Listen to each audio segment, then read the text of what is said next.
Teka muna mga kapatid, magnilay muna tayo.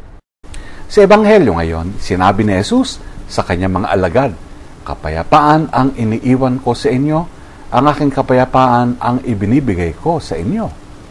Hindi ito tulad ng kapayapaan ng mundo na madaling mawala, kundi isang matatag na kapayapaang nagmumula sa tiwala sa Diyos, kahit sa gitna ng pagsubok.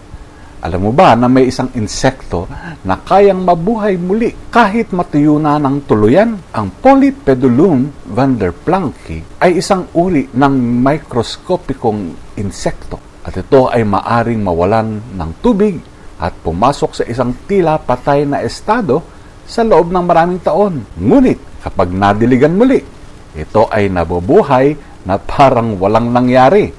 Ito ang larawan po nang nangyari kay San Pablo sa Gawa ng mga Apostol. Pinagbabato siya ng mga tao at iniwan siyang halos patay. Ngunit bumangon siya at ipinagpatuloy ang pangangaral.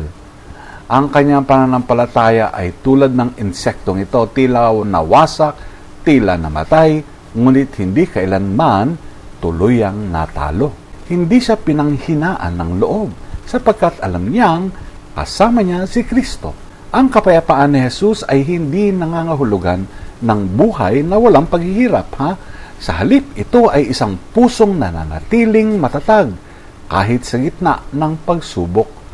Tulad ng insektong nabubuhay muli matapos matuyo, kaya rin nating bumangon sa pananampalataya anuman ang ating pagdadaanan. Tinatanggap ba natin ang kapayapaan ni Kristo? O hinahayaan nating ubusin tayo ng mga problema ng mundo? Ibinigay na niya ang kanyang kapayapaan. Handa ba tayong tanggapin ito mga kapatid? Pagnilayan po natin ito.